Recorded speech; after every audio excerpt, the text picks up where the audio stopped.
Vamos a hablar de micro y macroeconomía, política económica, balanza comercial, algunos temas que van a tener que ver con lo que estamos viendo en estos momentos en la economía, como es el populismo y el consumismo, sobre todo el populismo, que es un tema muy vigente, y algunas ideas sobre cómo debe ser el mundo de la economía o cómo se debe de manejar.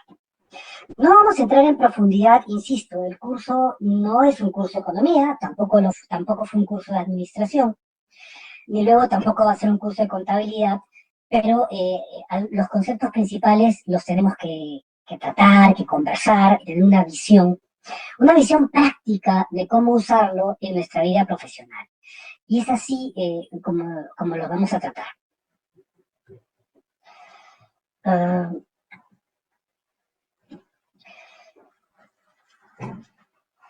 Se supone que en estos momentos los candidatos políticos, candidatos presidenciales, deberían estar discutiendo y hablando sobre cuáles son las propuestas reales que se deberían tomar para que la economía del país mejore. Y lo que tenemos en un primer plano, lo más evidente es una pelea, un dime y direte que no tiene sentido entre los candidatos, donde realmente no se plantea ninguna idea concreta. Los países democráticos, que no son todos, básicamente en unas elecciones lo que deben de discutir es la forma en que el país va a ser llevado adelante.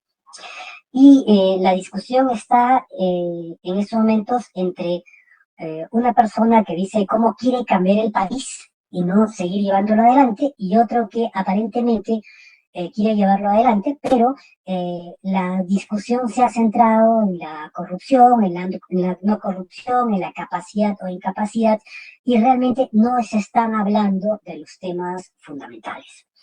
Si bien no es el objetivo de este curso hablar de política, ni mucho menos es inevitable tener que comentar sobre ello.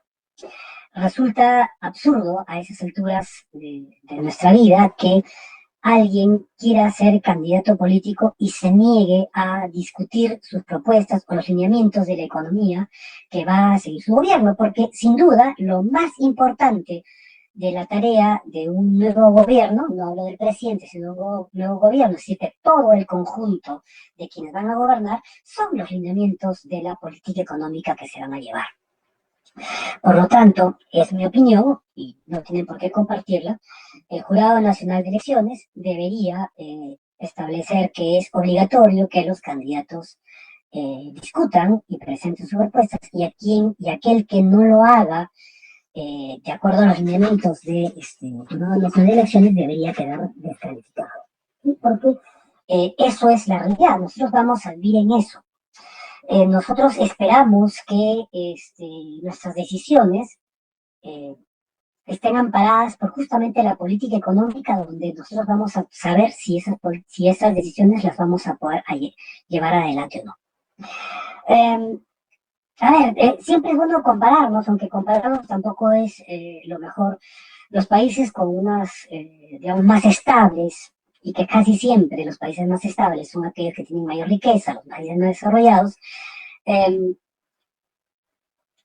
tienen una estabilidad que te dice básicamente que las políticas económicas que se están llevando se van a mantener y que se va a dar énfasis en algunos aspectos, con lo cual se garantiza que esa riqueza, ese desarrollo, esa mejor calidad de vida se mantenga y se sostenga a largo plazo. Yo no digo que en el Perú no hayan cosas que hacer, hay cambios muy importantes que hacer, hay mucho trabajo que hacer, pero sin duda tener en claro cuáles van a ser los lineamientos de la política de aquí en adelante van a hacer posible estas palabras que están acá, ¿no? El crecimiento económico sostenido a mediano y largo plazo. Qué difícil es subrayar con esto. ¿Sí? Eso es, sin duda, lo más importante que nosotros tenemos que ver en el país. Nosotros lo que queremos es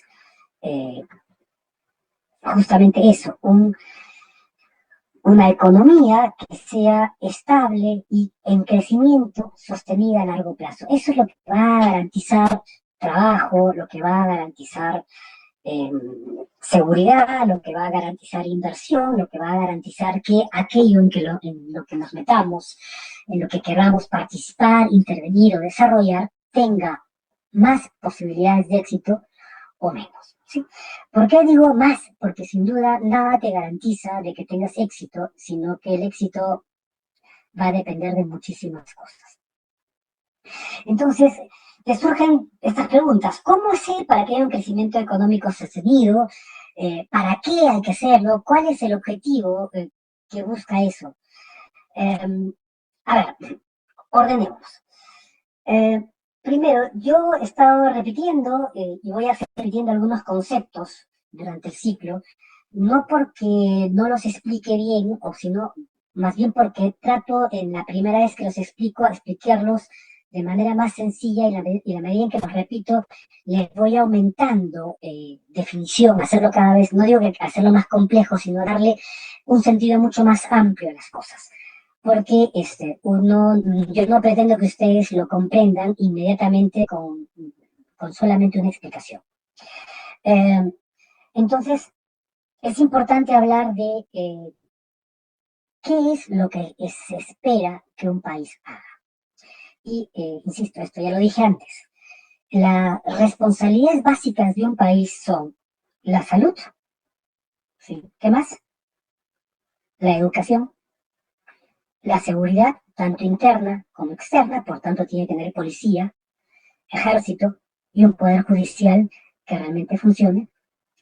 Y lo siguiente, yo simplemente lo llamo infraestructuras, que es hacer todo lo material que permita que las gentes dentro de ese país puedan alcanzar, llegar, lograr hacer aquello que necesitan. Aeropuertos, carreteras, hidroeléctricas, electricidad, comunicaciones, internet, etcétera. ¿Sí? Y ahí se acaban las responsabilidades de un gobierno.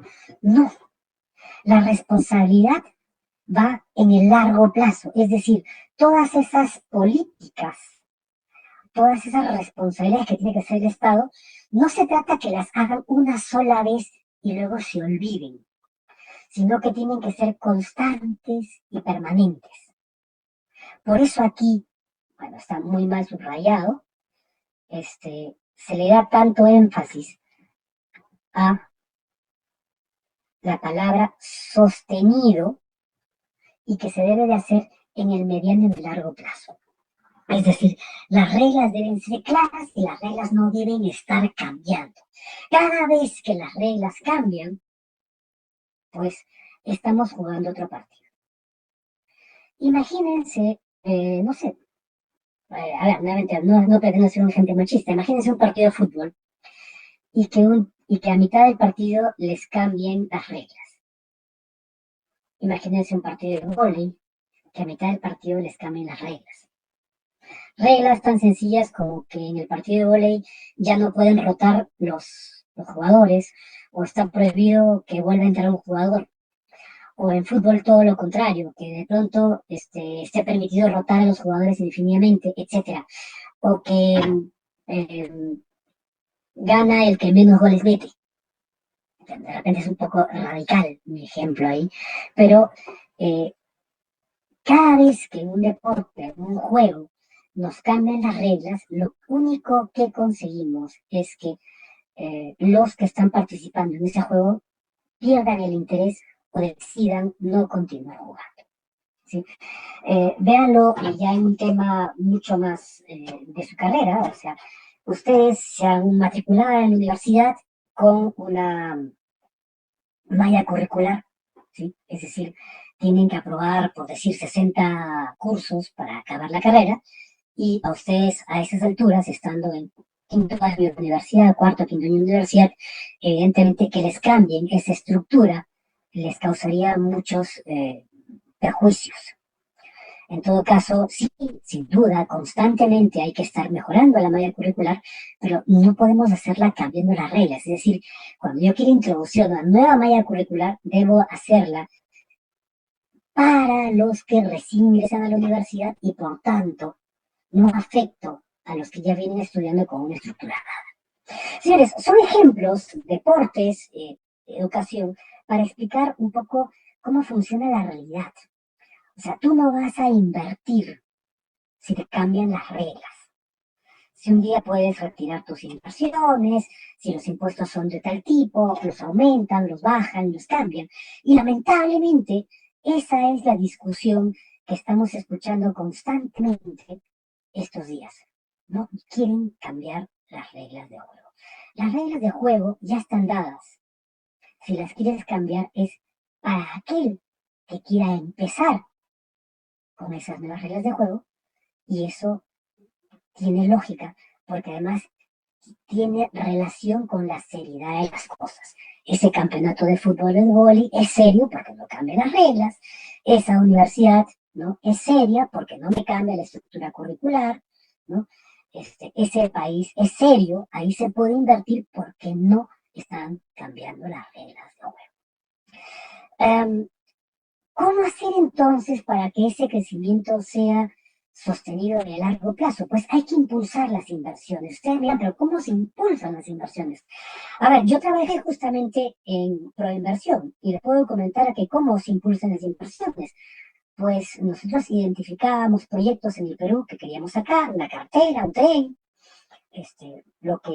hay muchos proyectos ahí, y aunque ustedes no lo crean, teníamos que salir de viaje, ir al extranjero, a buscar empresas y decirles, oigan señores, miren, inviertan en el Perú, anímense a ver. Y no es fácil convencer a la gente para que venga a invertir en el Perú, a pesar de que las reglas de juego tienen bastantes años, un par de décadas, que se han mantenido sin cambios. Nuevamente, es algo que yo les vengo repitiendo desde hace tiempo. Y señores, no pretendo hacer campaña política, pero este país, así como está, en el año 92-90, prácticamente fue refundado porque era un país en crisis, con terrorismo, con inflación, y se tuvieron que poner nuevas reglas de oro, ¿no? Y a raíz de eso tenemos una constitución, la constitución del 94, ¿no?, que fue redactada por un congreso, no fue redactada por Fujimori, no hablemos mentiras, ¿no?, por un congreso que representaba a todos los partidos de derecha, de centro y también a los de izquierda.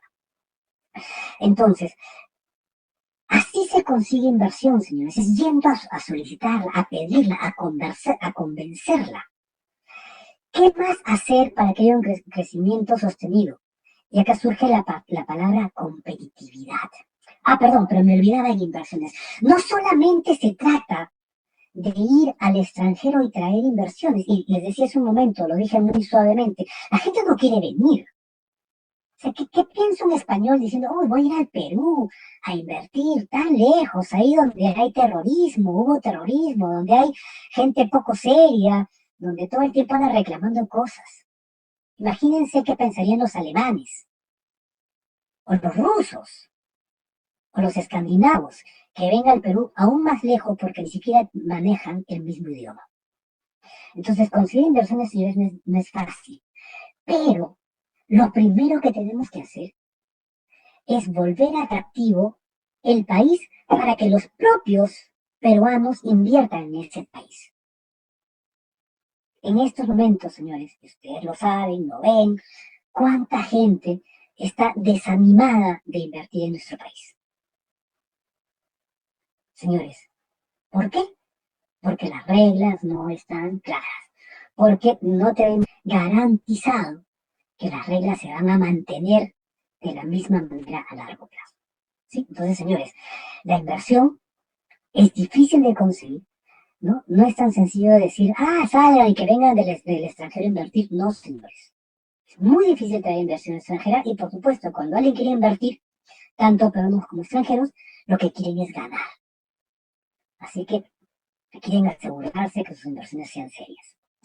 Bueno, ahora sí, paso al siguiente concepto. ¿Qué es la competitividad?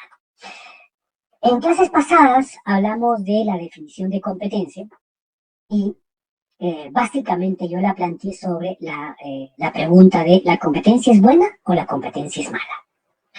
Y con cierta divergencia de opiniones, básicamente a lo que llegamos fue a la definición de que la competencia es buena o es mala siempre dependiendo de qué lado estás. ¿Sí?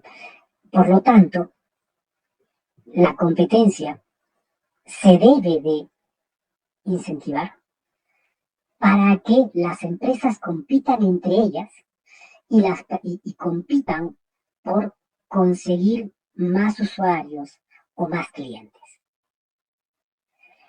La competitividad o la competencia es la que va a lograr mejorar los servicios para atraer clientes. Va a bajar de precio los servicios o los productos por atraer clientes. El concepto de competitividad va un poquito más allá de solamente eso. La competitividad es la capacidad que tienen las empresas de transformarse. Porque es muy común o muy fácil ver que en la práctica o en la realidad, como a todo el mundo, las empresas quieren hacer siempre lo mismo y en la medida de lo posible no competir. Es más, a mí como persona, a mí como profesor, me gustaría repetirles el curso todos los años igualito, igualito, igualito. Es decir, no tener competencia. Pero tengo que estar constantemente mejorándolo, transformándolo, porque esta es la manera en que yo me vuelvo competitivo. Si es así como profesor, ahora imagínense una empresa. Una empresa, no sé, fabrica autos, pues por ellos quisieran fabricar durante 20 años, durante 40 años el mismo modelo de autos y que todo el mundo se lo compre. Pero la realidad es que no, que va a aparecer al costado otra empresa que va a sacar un producto nuevo, un auto de mejor calidad o de mejor desempeño, ¿no? Y entonces los clientes van a migrar. Entonces la competitividad es la capacidad que tienen las empresas de transformarse para producir nuevos productos. Entonces, la competencia tiene que existir, la libertad de competencia como un derecho, ¿no?, dentro de la sociedad, pero no solamente acaba en el derecho, sino que las personas tienen que asumir eso, de que siempre van a tener que estar cambiando y tratando de mejorar. Ser competitivo en el caso de ustedes es que ustedes seguramente van a acabar la carrera, digamos que con 22, 23 años, por decir una edad, y serán llamados luego ingenieros. Pero si ustedes quieren seguir siendo ingenieros vigentes, van a tener que ir transformándose y mejorando. ¿En qué va a consistir eso? Pues en que tendrán que ser competitivos y tendrán que seguir estudiando. Hoy en día, en la generación de ustedes, es inviable una persona que ya no tenga una maestría en algo, que no tenga estudios de posgrado. Es decir, se sigue preparando y se sigue transformando y va a ser competitivo en un mercado profesional, laboral o de empresas para que puedan sobrevivir. ¿Qué es la productividad? La productividad es la capacidad de producir más. Tiene que ver con la eficiencia. Es decir, hay tres conceptos aquí.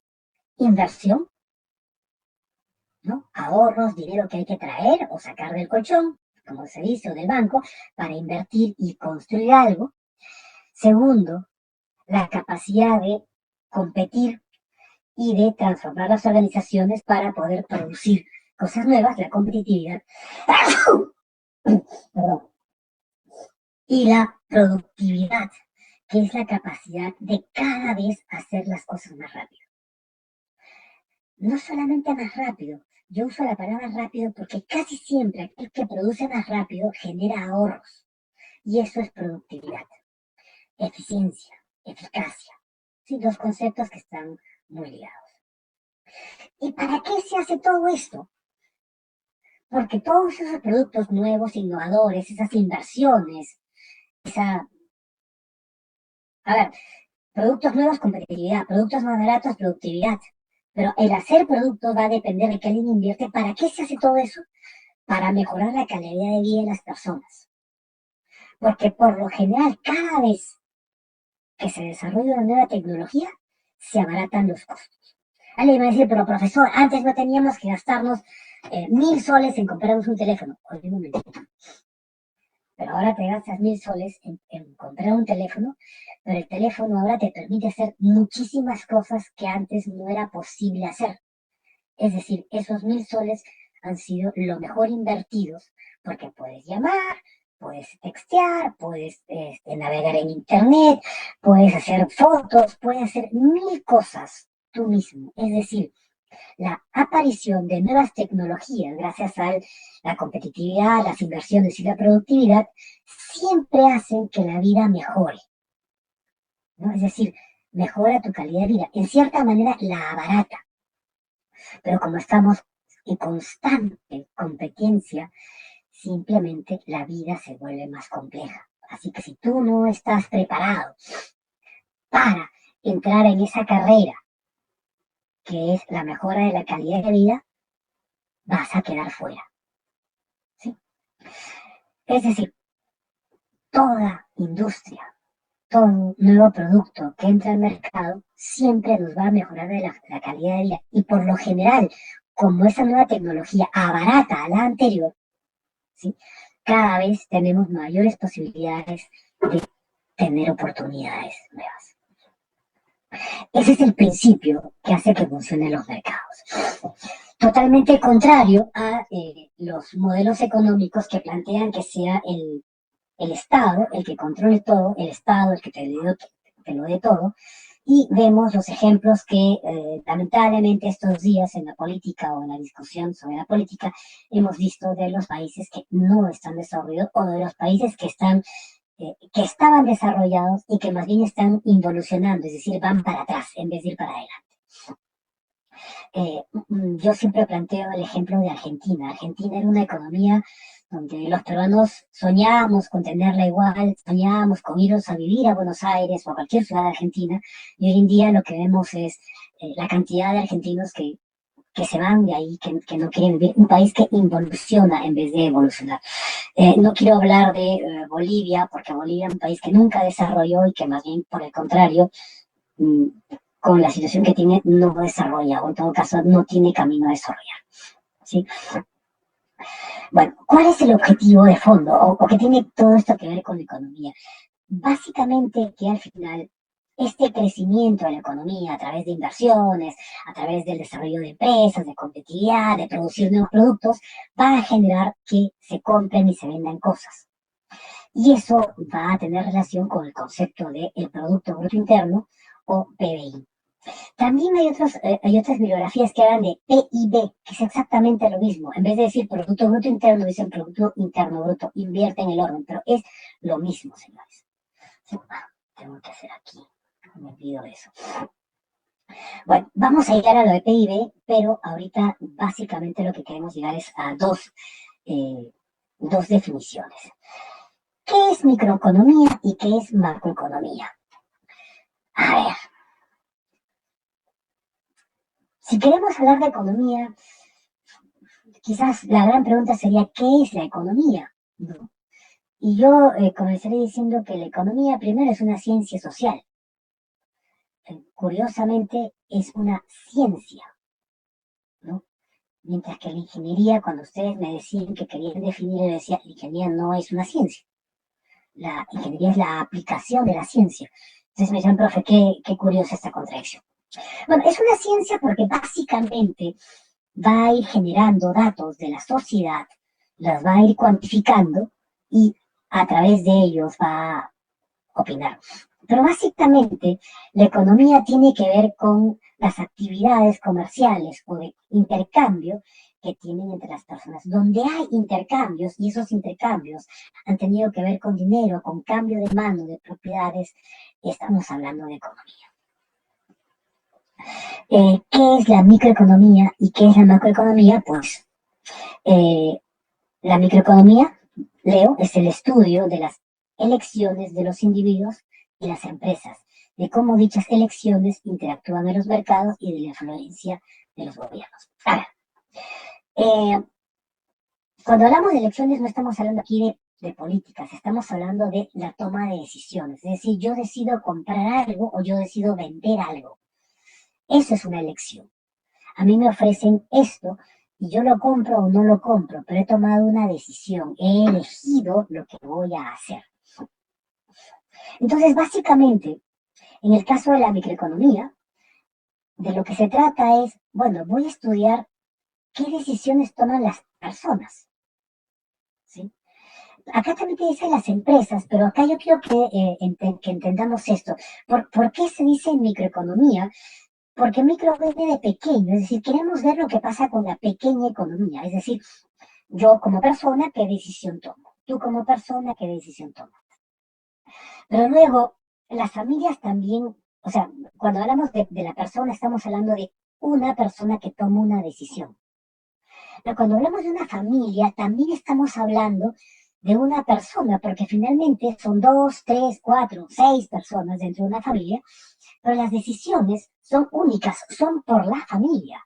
O sea, tú decides comprar el auto para la familia, tú decides comprar la comida para la familia, tú decides vender la casa de la familia. Por tanto, la familia también se comporta como un individuo, como una sola persona. Y si seguimos en ese ejemplo, nos damos con que una empresa que puede ser compuesta por cientos de trabajadores, incluso miles, también tiene una sola cabeza y decide como una unidad. Es decir, a pesar de ser muchas personas, la empresa como tal tiene una interactuación como una sola persona. Entonces, la microeconomía es para ver cómo las unidades toman decisiones.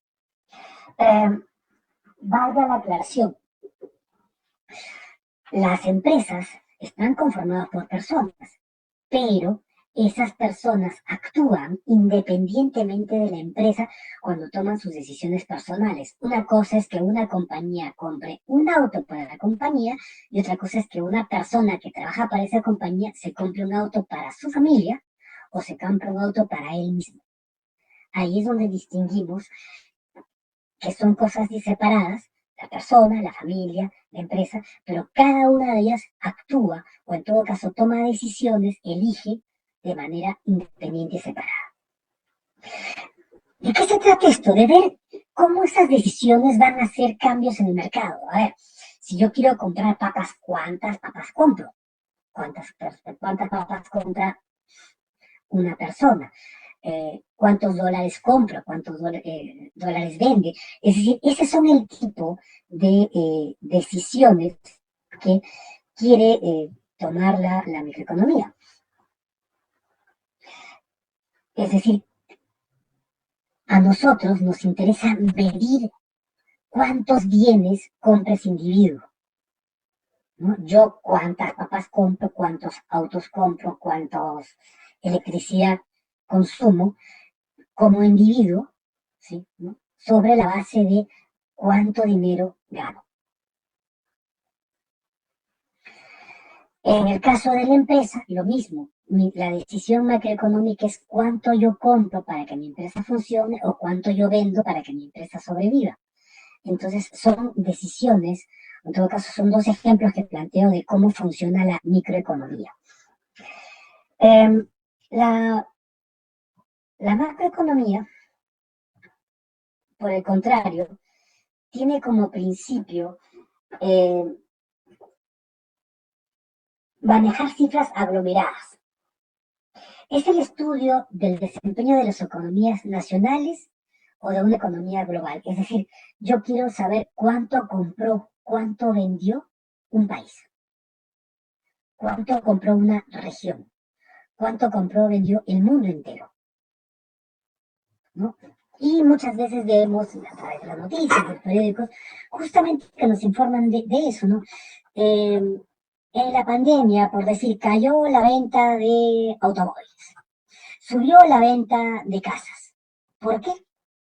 Porque nadie quería movilizarse, entonces nadie estaba interesado en comprar automóviles.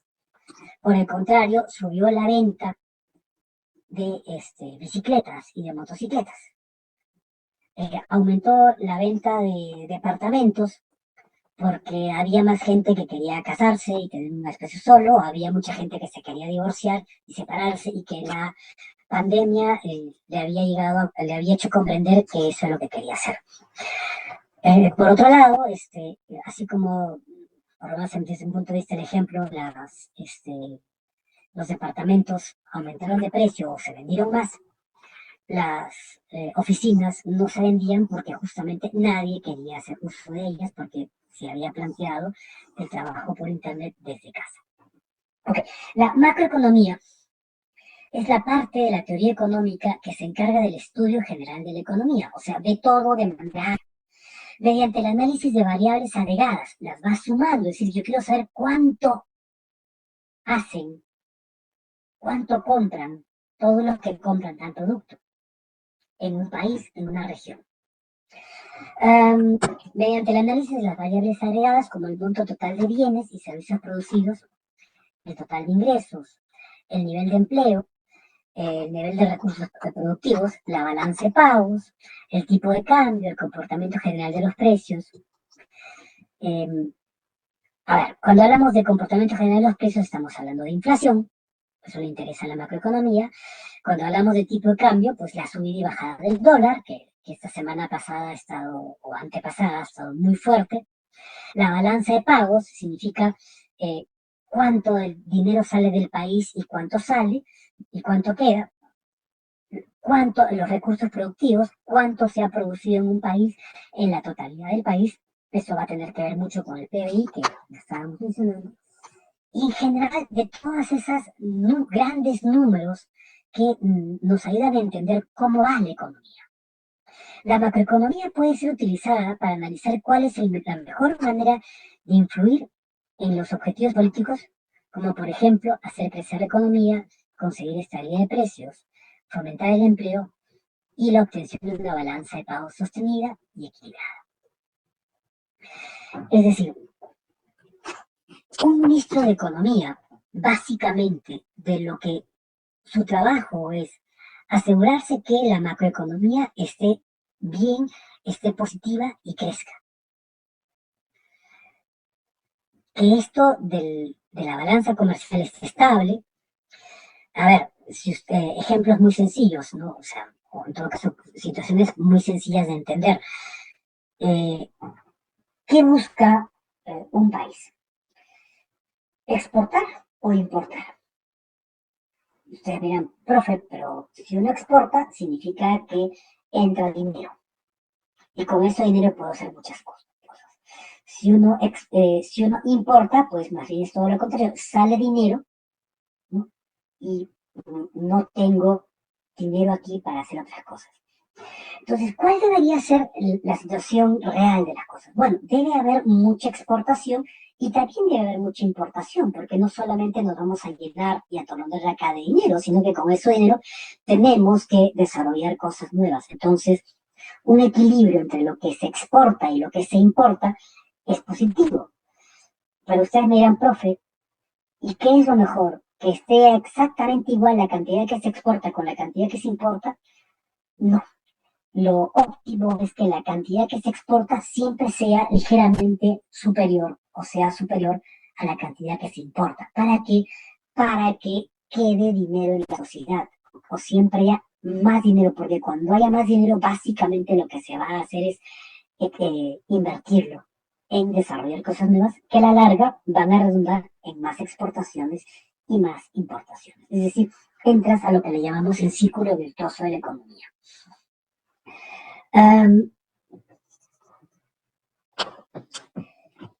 ¿Cuál es la labor de un ministro de Economía, entonces?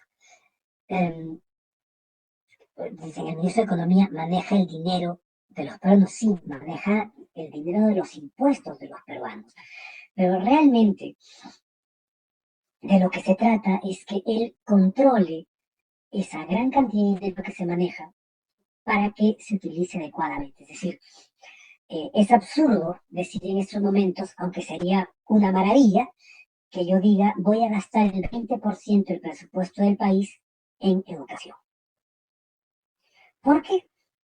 Porque simplemente si yo gasto toda esa cantidad de dinero solamente en educación, pues probablemente no habría dinero para hacer otras muchas cosas importantes, ¿no? Por ejemplo, carreteras. Por ejemplo, mantener un ejército que unos dirán, pero profe, ¿para qué necesitamos un ejército? Pero sí, lamentablemente sí lo necesitamos. Mantener a la policía. O por gastar en educación, no gasto en salud. Entonces tiene que haber un equilibrio. El tema está en que ese equilibrio tiene que estar para fomentar las cosas que le interesan más al país. Pero, profe, fácil, aumente los impuestos a los ricos y entonces ya está bien todo. A ver. ¿Por qué uno debería aumentarle los impuestos a los ricos? ¿Qué pasa si a ti, como persona, te aumentan los impuestos? O te lo pongo de otra manera, ¿qué pasa si a ti te aumentan el pago de la pensión de la universidad? En un principio podrías pagar un aumento. Es más, hasta entenderías de que cada año deberías pagar un poquito más por la educación. Pero que te suban de un momento a otro abruptamente, a ti te haría pensar claramente en cambiar de universidad. Ok, señores, si yo soy un inversionista, entre comillas, un rico, y me aumentan los impuestos, ¿qué va a ocurrir? Exactamente lo mismo que acabo de mencionar antes. Me iré a un sitio donde mmm, yo pueda seguir trabajando y no tenga que pagar tantos impuestos. Y aunque ustedes no lo crean, los países se pelean por hacer que la gente invierta en ellos. Ya les explicaba hace un momento lo difícil que es conseguir inversión. Entonces, el ministro de Economía tiene que equilibrar que las reglas estén claras, que la balanza de pagos esté bien, que el tipo de cambio no suba ni baje muy abruptamente, que no haya inflación, porque cuando el dólar esté estable, cuando la inflación esté baja, cuando los impuestos son atractivos, habrá mayor capacidad de inversión. Entonces, la macroeconomía está hablando de todos estos elementos generales que van a hacer que sea atractiva el país. Y eso es lo que básicamente controla un presidente a través de un ministro de Economía. Alguien que quiera cambiar esas estructuras, que son reales, ¿no? La economía es una ciencia, simplemente lo que van a hacer es a que la macroeconomía falle. Y si la macroeconomía falla, automáticamente va a afectar a las personas, porque cuando alguien deja de invertir, significa que se cierran empresas, se deja de producir y por tanto se genera desempleo y bajan los ingresos de las personas. Eso es, en principio, los conceptos fundamentales de la macroeconomía, aunque no he terminado de definirla. Volvamos a la microeconomía. Ahora vale la pena leer esta segunda parte de la definición. La microeconomía es una parte de la economía que estudia el comportamiento económico de agentes económicos individuales, ¿no? Como consumidores, empresas, trabajadores e inversores, así como de los mercados. Considera las decisiones que toma cada uno para cumplir ciertos objetivos propios. Los elementos básicos en los que se centra el análisis microeconómico son los bienes, los precios y los mercados. Es decir, qué se vende, a qué precio se vende, ¿no? Y en dónde se está vendiendo. Es decir, la microeconomía está preocupada sobre cómo se vende. Ahí tendrá mucho que ver el concepto de oferta y demanda. Porque los precios y bienes van a cambiar de valor de acuerdo al precio, a la demanda que tienen. El precio va a cambiar de acuerdo a la demanda. Ok, la macroeconomía puede ser utilizada para analizar cuál es la mejor manera de influir en objetivos políticos. Es decir, la economía es una herramienta fundamental para poder gobernar un país. Como por ejemplo, hacer crecer la economía, conseguir estabilidad de precios, fomentar el empleo, ¿no? Mientras más empleo, mucho mejor, y la obtención de una balanza de pagos sostenible y equilibrada. La macroeconomía, por ejemplo, se centra en los fenómenos que afectan las variables indicadas en el nivel de vida.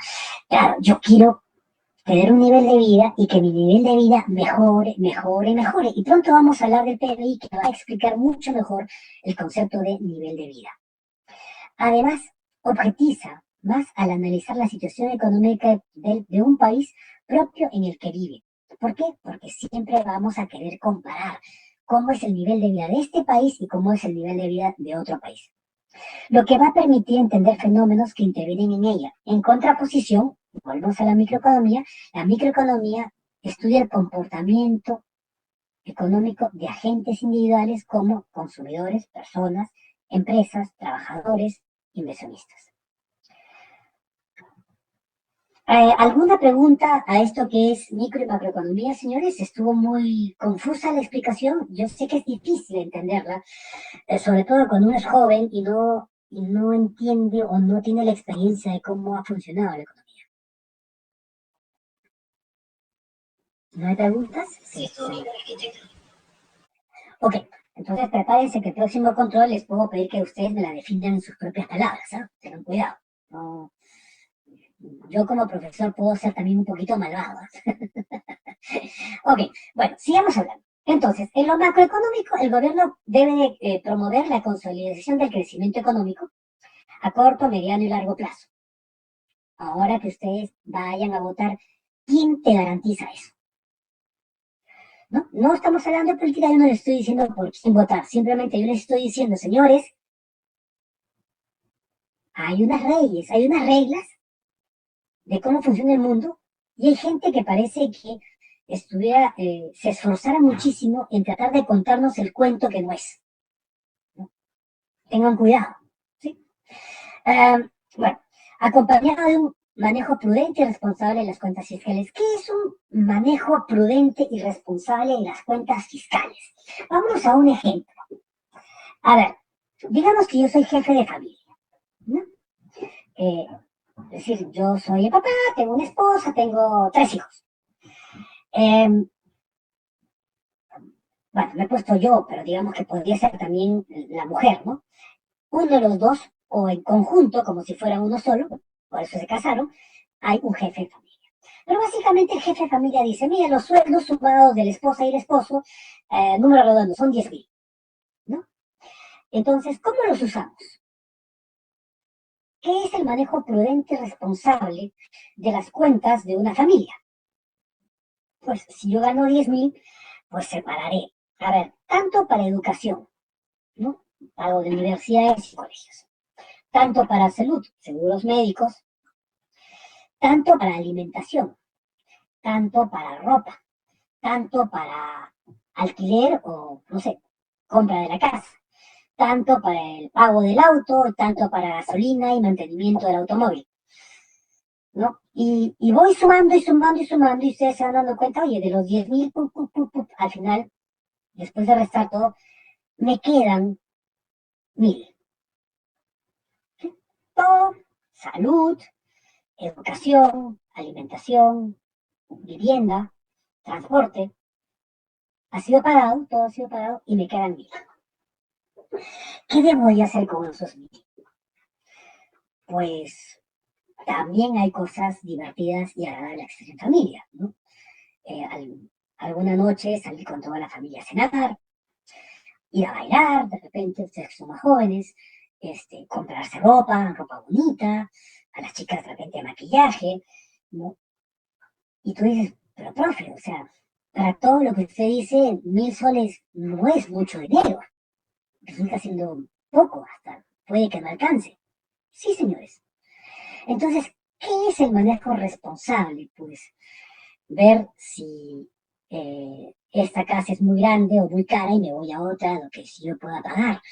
No matriculo a mis hijos en una universidad tan cara que yo no pueda cubrir, ¿no? Porque hay mucha gente que dice, no, yo lo quiero todo para mi familia, para mi gente, y de repente terminas pagando cosas que no están dentro de tu nivel de vida, dentro de tus ingresos.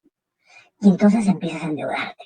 A ver, típico ejemplo de muchacho joven que por primera vez empieza a trabajar, se quieren comprar un auto nuevo, muy caro, porque era su sueño, y no tienen la capacidad real de sostener un auto de esas características, ¿no? Bueno, señores, eso es manejar las cuentas fiscales de un hogar, ¿no? De manera prudente. No endeudarnos o saber cuándo nos endeudamos. Es el momento de voy a comprar una casa y me meto a una hipoteca y por tanto eso es lo que yo voy a pagar mensualmente, o no me endeudo y simplemente pago mensualmente un alquiler. Señores, el ministro de Economía tiene que equilibrar eso. tiene que equilibrar en qué invertir. Por eso hace un momento les decía, suena maravilloso que te digan que quieren invertir 20% del presupuesto en educación, pero es absurdo porque no tiene sentido, porque no puedes arreglar una cosa desmejorando las otras. Lo que tienes es que, no sé, si hoy en día el presupuesto de educación es el 3%, pues irlo elevando de manera constante en el largo plazo, para que llegues a un porcentaje alto, 5, 7, 10%, no lo sé, irlo mejorando. Pero eso son las cuentas fiscales. El Estado también se endeudará, porque en un momento pues tiene que sacar adelante, por ejemplo, la reconstrucción del norte, si se terminó llamando la reconstrucción con cambio, o quiere desarrollar, como se intenta en Lima, un sistema de transporte rápido masivo, es decir, los metros, ¿no? Eh, y entonces tiene que lanzar, pero tiene que lanzar con orden las cosas, porque de lo que se trata es lo que se plantea al final, perdón, en esta diapositiva como el objetivo. De lo que se trata es reducir la pobreza e incrementar el bien del país. Señores, ¿una línea de metro cumple eso? Sí, sin duda. De repente, no tanto el concepto de reducción de la pobreza, pero sí incrementa el bienestar del país. Expliquemos. A ver, si yo vivo en San Juan del Lurigancho y tengo empleo en Surco, pues subirme a la actual línea de metro, ¿no? Me va a beneficiar muchísimo. ¿Por qué? Me reduce el tiempo de viaje. Es mucho más barato que ir en bus. Y señores, solamente entre el tiempo ahorrado y la pequeña cantidad de dinero ahorrada en el pasaje, ya he mejorado mi calidad de vida, he incrementado mi bienestar. Es más, antes a mí no se me ocurriría vivir en San Juan de Lurigancho y trabajar en Surco. Hoy en día sí puedo hacer eso. ¿He reducido la pobreza? Probablemente. No es tan notorio como lo anterior. Entonces, ¿en cuáles son las infraestructuras que debe invertir el ministro de Economía para mejorar la calidad de vida del país? Si ustedes dirán, señor, profe, las infraestructuras son buenas. Sí, pero no podemos hacer todas al mismo tiempo. Ya vamos a ver cifras sobre eso más adelante en el curso. Tenemos que decidir cuáles son más importantes. Sí, en la siguiente diapositiva les voy a mostrar un documento bien interesante. Ok, sigo leyendo. Impulsando la inversión pública. A ver si el Estado maneja la inversión pública. Pero dense cuenta que es algo que se olvida. Hacia los años 80, la mayor inversión en el país era la inversión pública. Hoy en día, 40 años después, la mayor inversión en el país es la inversión privada. Y no es que la inversión pública se haya reducido, sino que la inversión privada ha aumentado tanto que la inversión pública en porcentaje es menor a la inversión privada, pero no ha dejado de crecer en los últimos 40 años. Entonces, ¿de qué se trata? De que si eres ministro de Economía y la parte que tú manejas de economía, tienes que tienes que impulsar la inversión pública, ¿no? Pero dando reglas estables para que la inversión privada también continúe. Esa es la clave. Eh, Ahora, la formalización de las inversiones es lo que nos va a ayudar. ¿Cuál es la gran característica del Estado? El Estado cuando hace algo, normalmente lo tiene que hacer formalmente, es decir, hay facturas, hay documentos serios y todo lo demás, con lo cual hace que estás trabajando en un medio formalizado, es decir, no puede contratar a cualquiera, sino tiene que contratar a una constructora, a alguien que está formalizado. La inversión privada, lamentablemente en nuestro país, tiene este problema, que no necesariamente implica que esta inversión sea formal. Yo no le puedo pedir a mi amigo, el señor tal, que es carpintero, pues que sea tan formal, ¿no? O sea, simplemente comprará, no sé, un nuevo cepillo, un nuevo serrucho, madera, no le importa comprar sin factura, pero igual está comprando porque está invirtiendo, ¿no? Pero está haciendo cosas. Lo que interesa es que si las reglas están claras, la inversión privada va a hacerse dentro de esas reglas, es decir, dentro de la regla de la formalización. La formalización tiene muchas ventajas. Primero, que al estar formalizado se pagan más impuestos y por tanto el Estado recauda más. Y tratándose ya de empresas que hacen inversión formal, va a generar empleos formales, es decir, empleos que tengan, eso ya lo hemos comentado, es más, Ali me corrigió, ¿no? Empleos que van a pagar salud, seguridad social, empleos que van a tener compensación por tiempo de servicios, empleos que van a tener AFP, es decir, que van a tener jubilación, y que además, en la medida en que son más altos, esas personas que reciben esos sueldos por esos empleos formales van a pagar impuestos. Porque recuerden que en el Perú, el pobre no paga impuestos. Es decir, las personas que tienen ingresos, sueldos bajos, no pagan impuestos. Pero perdón, me corrijo, pagan mucho menos impuestos que las personas que tienen mayores sueldos. ¿Por qué? Porque, por ejemplo, el e-salud, la AFP, la CTS, ricos y pobres lo pagan por igual. Pero, por ejemplo, el impuesto a la renta, ¿se acuerdan que lo vimos en clases pasadas? El impuesto de quinta categoría, ¿no? En la medida en que más sueldo ganas, tu porcentaje de impuesto se eleva, ¿no? Entonces, hay que tener cuidado, ¿sí? Miren, en el país, incluso los pobres, en una discusión que también les entraba estos días, dice, yo soy mototaxista, ¿no? Y la gente le dice, tú no pagas impuestos. Perdón, sí paga impuestos. Cada vez que compra gas, cada vez que compra gasolina si es un mototaxista, está pagando impuestos a través de la gasolina. Lo óptimo sería que pagara más impuestos, es decir, cada pasajero que se sube al mototaxi fuera declarado y él declarara sus ingresos de cuánto entró o cuánto cobró por pasajes y también pagar impuestos sobre esos. De la misma manera que yo pago impuestos por darles clases. Los ingresos que a mí me dan por yo pagar clases, yo pago impuestos. Eso sería lo óptimo, ¿sí? Ok, bueno. En general, entonces, el concepto es, lo que yo les llamaba en su momento es el círculo virtuoso de la inversión. Es decir, mientras más inviertes, se desarrollan más empresas, las empresas venden, exportan, producen cosas, hacen mover la economía, pagan sueldos, se pagan más impuestos y por tanto el Estado tiene más dinero para invertir en infraestructuras, ¿no? Para mantener de manera estable la situación económica, alentar que se siga invirtiendo más y entonces aparecen nuevamente más inversiones. Cuando ese ciclo se está moviendo de manera constante es que se llama el ciclo virtuoso de la economía. Entonces, lo que nosotros debemos es fortalecer, y yo lo explico así en movimiento con mis dedos, porque el círculo virtuoso es mientras más rápido sea, más dinámico sea, pues simplemente va a crecer más, ¿no? Ahora, la actividad privada evidentemente es mucho más dinámica que la capacidad que tiene el Estado para hacer inversión pública.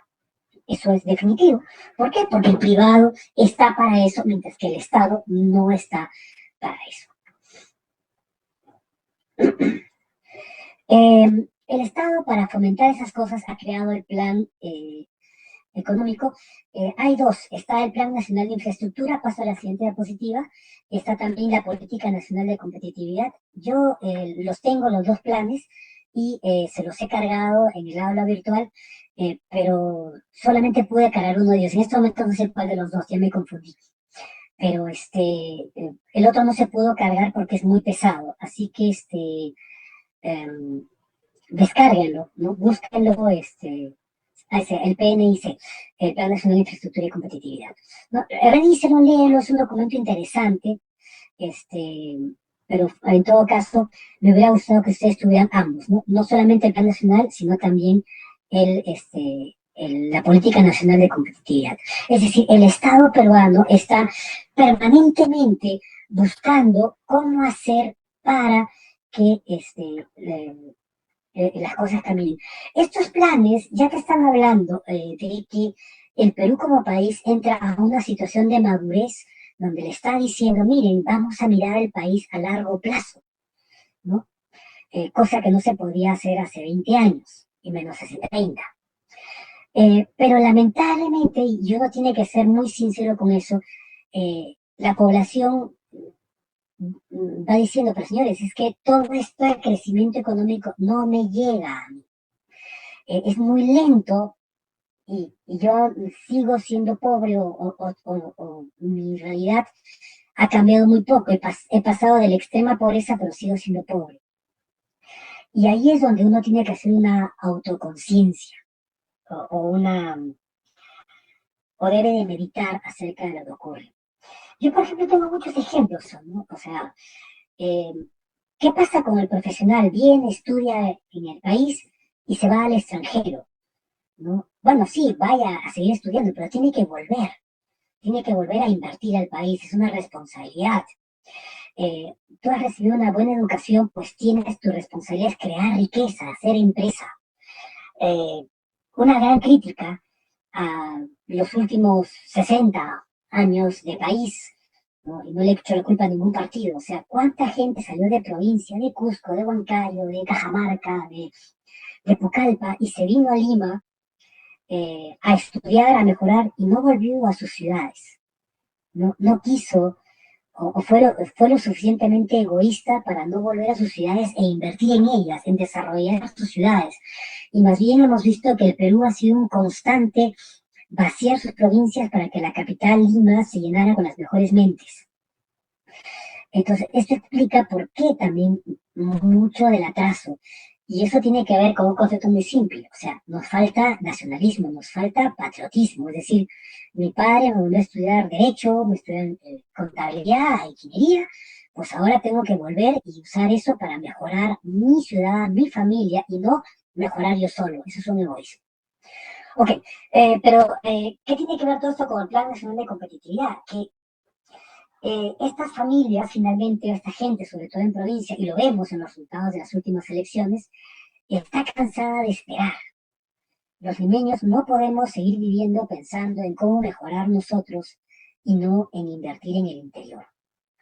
Pero justamente lo maravilloso del Plan Nacional de Competitividad y todo esto es que estamos hablando de cómo mejorar las cosas, ¿no?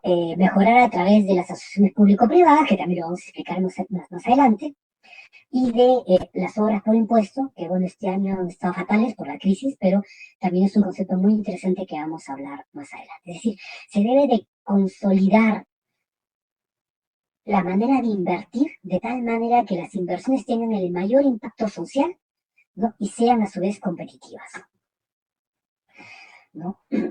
Eh, Justo hablando de preinversión, donde yo también he trabajado en algún momento, ¿no? Viendo de atraer inversión, y acá hablan de cómo desde el 2007 al 2018 esa entidad ha logrado atraer 40.000 millones de inversión al país, inversión privada, ¿no? Y que no debe de detenerse, ¿no? Nuevamente, hay gobiernos, y digo varios, que ya han habido que ni siquiera entendían para qué servía la inversión y luego se han ido dando cuenta que los resultados que tiene son muy interesantes. Gracias a ellos se han hecho carreteras, las interoceánicas, se han hecho inversiones en trenes, en ferrocarriles. A ver, tanto que se criticaba o se ha criticado durante la campaña anterior a un candidato por ser dueño de un ferrocarril. Señores, el ferrocarril del sur se perdía dinero, se perdía cantidades de dinero, no transportaba personas, cada día se daba un peor servicio, la gente no cobraba sueldos. Hoy en día, sí, hay un tipo que por manejar eso, por haber invertido ahí, gana dinero y gana mucho dinero.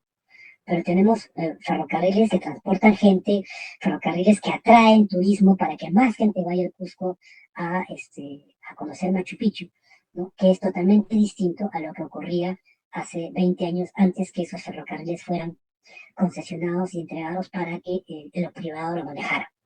No estoy hablando de la persona, ese candidato, yo no sé si es bueno o malo, pero así el ferrocarril sea demasiado caro, es un ferrocarril que está beneficiando a los peruanos porque gracias a él es que tenemos muchos más turistas. Si ese ferrocarril volviera a ser parte del Estado, probablemente por política lo abaraten, pero lo único que conseguirían es que su servicio sea malo, como lo era antes, y entonces no quieran venir turistas al Perú. revisen cifras de turismo. Antes el Perú llegaba a 500.000 de turistas al año. El último año estaban por encima de los 5 millones. Ese cambio se ha dado en los últimos 30 años, ¿no? Señores, hay diferencia. Entonces, decir tan alegremente que devuelvan el ferrocarril porque ese hombre se hace rico, pues, discúlpenme, todos nos estamos haciendo ricos con eso. ¿Sí? Ok. 5:30, déjenme avanzar un poquito más con microeconomía. Espera,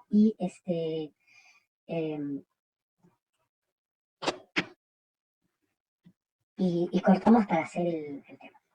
En la microeconomía, ¿qué destaca el trabajo que está haciendo el Estado por la microeconomía? He estado hablando de que el Ministerio de Economía trabaja muchos temas de macroeconomía, pero hay muchas cosas que hay que hacer en escala más pequeña. Acá lo que puede sonar muy social y no muy de empresas, creación de consejos sectoriales. A ver, qué difícil es hacerle entender al peruano profundo, de que se debe de invertir, ¿no? A ver, primer concepto, ¿no? Cuando alguien quiere hacer una mina, los peruanos dicen, me están robando mi mineral. A ver, no te están robando nada. Primero, eso que están sacando no te pertenece a ti, le pertenece a todos los peruanos. A mí que vivo en Lima y a ti que vives al lado de la mina.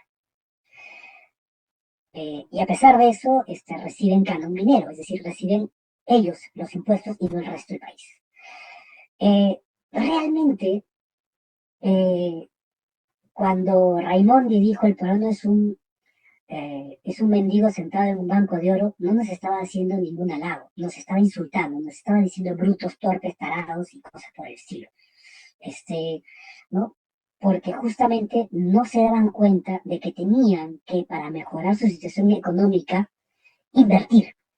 El problema es que como no tienen la tecnología y no tienen el dinero para hacerlo, tiene que venir otro a invertir. ¿Y qué pasa justamente con esas personas? Esas personas se creen propietarias de algo que no les pertenece. Le pertenece realmente a aquel que es capaz de hacer que eso produzca. O sea, a mí no me sirve de nada saber que debajo de el departamento de Madre de Dios, por decir cualquier cosa, existen cantidades ingentes de gas. Si yo no puedo sacarlo, no existe tal riqueza. Es falsa. Se vuelve riqueza recién cuando alguien ha hecho esa inversión.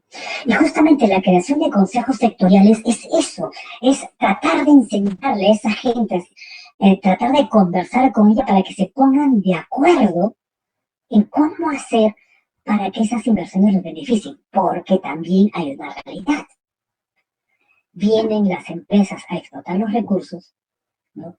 Y ellos se quejan de que no se han beneficiado de los recursos. El gran problema en nuestro país es que del canon minero, y no hablo de los otros cánones, ¿no? El canon de frontera, el canon petrolero o cifro, no saben usarlo. Y entonces millones de millones se pierden. Y evidentemente además ayudado por la corrupción que hace que no quieran gastar el dinero si es que al poder gastarlo no reciben una comisión. Ahí tenemos, señores, a cuántas personas en este país, lamentablemente, esto que acaba de comenzar les cae en la cara pelada, ¿no? Y que son viles estafadores. Y hablo de todos los partidos políticos. Hay que implementar instituciones de excelencia para mejorar a las personas. Cómo hacer para que hayan beneficios tributarios para la investigación. Arquitecto Alonso pasó donde vivía, estaba haciendo una carretera, pero tengo que volver, es muy extenso tu texto y se me fue de la pantalla. A ver, estaba haciendo una carretera que pasaba por el pueblito y encontraron material de cantera cerca. Los ingenieros querían usarlo, pero los pobladores querían cobrar por ese material y empezaron ahí un problema social. Exactamente. O sea, tienes ejemplos de esos muchísimos. Pero quizás los de la minería son los más contundentes. A ver, ejemplo de minería, y hablando de Cajamarca, era famoso la mina de Cajamarca que producía oro, y Cajamarca hasta hace unos 10 años tenía una característica bien curiosa. Existían solamente dos carreteras asfaltadas, la que llegaba desde la costa de la ciudad de Cajamarca y la que iba de Cajamarca a la mina. No había más autopistas asfaltadas. ¿Y eso a qué se debía? A que simplemente los gobiernos regionales que se hacían ahí no habían utilizado el dinero en desarrollar su región. Es decir, no habían invertido en unir una carretera de Cutervo a Cajamarca o etcétera, de los lugares donde quiero, ¿no? Entonces, nosotros lo que tenemos que hacer es eso. Pero bueno, estábamos en la extensión de beneficios tributarios. Es decir, ¿qué áreas realmente hay que beneficiar tributariamente? Siempre dicen que la educación, la impresión de libros no debería pagar impuestos. ¿De verdad no debería pagar impuestos? ¿Es realmente así? ¿O sería más importante que no paguen impuestos de investigación? ¿O sería más importante que no paguen impuestos las medicinas? Que sí pagan impuestos los libros. No lo sé, son decisiones que hay que tomarlas. Pero lo que sí no podemos hacer es que ni las medicinas, ni los libros, ni la educación, etcétera, que todo deje de pagar impuestos tampoco, ¿no? Y me voy a un extremo. A ver, ¿por qué el cura que recibe todos los domingos limosna no debe pagar impuestos sobre las limosnas? Yo creo que debería ser cada domingo una declaración jurada de cuánto dinero recibe limosna, que es como un sueldo, entonces debería pagar impuestos sobre eso. En fin, pero bueno, esa es una opinión absolutamente personal y sé que muchos pueden estar en desacuerdo, pero son preguntas que hay que hacerse. ¿Por qué un campesino no paga impuestos? ¿Por qué un campesino no ha sido formalizado? ¿Por qué la formalización no llega a todo el país? ¿Por qué no agarramos, no sé, digo, el departamento de Moquegua, que es chico, o el de Tumbes, ¿no? Y mandamos a todas nuestras entidades y lo formalizamos completito? Que no haya una sola persona que no tenga RUT y que no pague impuestos. Una vez que acabamos con ese apartamento, vamos por el siguiente, por el siguiente, por el siguiente. Nos va a tomar algunos años, pero al cabo de 10 años probablemente todo el país esté formalizado, ¿no? Y todos los peruanos estén encontrados e identificados. Que es lo mismo que pasa en Alemania, que pasa en España, que pasa en Estados Unidos, en Japón. Todos están formalizados. Modernización del Servicio Nacional de Empleo y Sistema de Inspección de Trabajo. Sí, todavía existen problemas de ese tipo, ¿no? Pero problemas en ambos sentidos, ¿no? Por un lado, gente de la que se aprovechan y por otro lado, gente que se aprovecha de las empresas. Y ejemplos de eso podría contarles infinidades. Promover las mesas ejecutivas sectoriales, es decir, un sitio donde se converse sobre todo esto. Acá tienen cómo funcionan las mesas ejecutivas. La idea es resolver los cuellos de botella de justamente la inversión, ¿no? De los actores de la inversión pública, los actores de la inversión privada, para que cosas como las que señala Flor Mirela, no ocurran. Pero es necesario, hay que hacerlas, tienen que estar haciéndose constantemente. Tenemos tareas por modernizar el sector público, muchísimas. La parte financiera, la parte de la operatividad, la parte de descentralizarlo, muchísimo por hacer, pero tiene uno que verlo desde una óptica económica, es decir, ¿qué es lo que hago para promover la inversión? ¿Qué es lo que hago para promover el empleo? ¿Qué es lo que hago para promover la competitividad? ¿Qué es lo que hago para promover el desarrollo? No se trata de hacer por hacerlo, no se trata de que la gente tenga derechos que antes no tenían, ¿sí? A ver, cuando un niño dice, mejor apareció esa ley, esa norma, el niño, si tu padre te maltrata, denúncialo. Señores, eso es un sinsentido. O sea, lo primero que debería haber es, señores, tenemos que formar escuelas de padres para que sean mejores padres que luego no maltraten a sus hijos. De la misma manera tenemos que hacer nosotros con la inversión del Estado. Tenemos que enseñarle a las poblaciones a cómo gastar el dinero.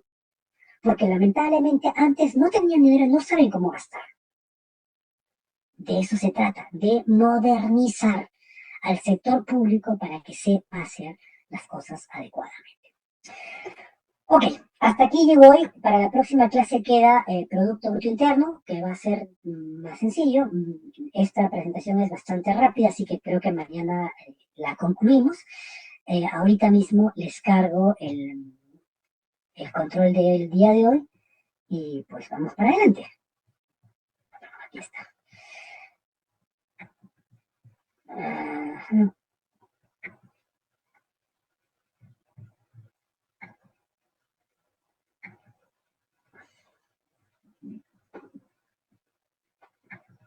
Jóvenes, ¿cómo van con el trabajo grupal? ¿Hay alguien que tenga problemas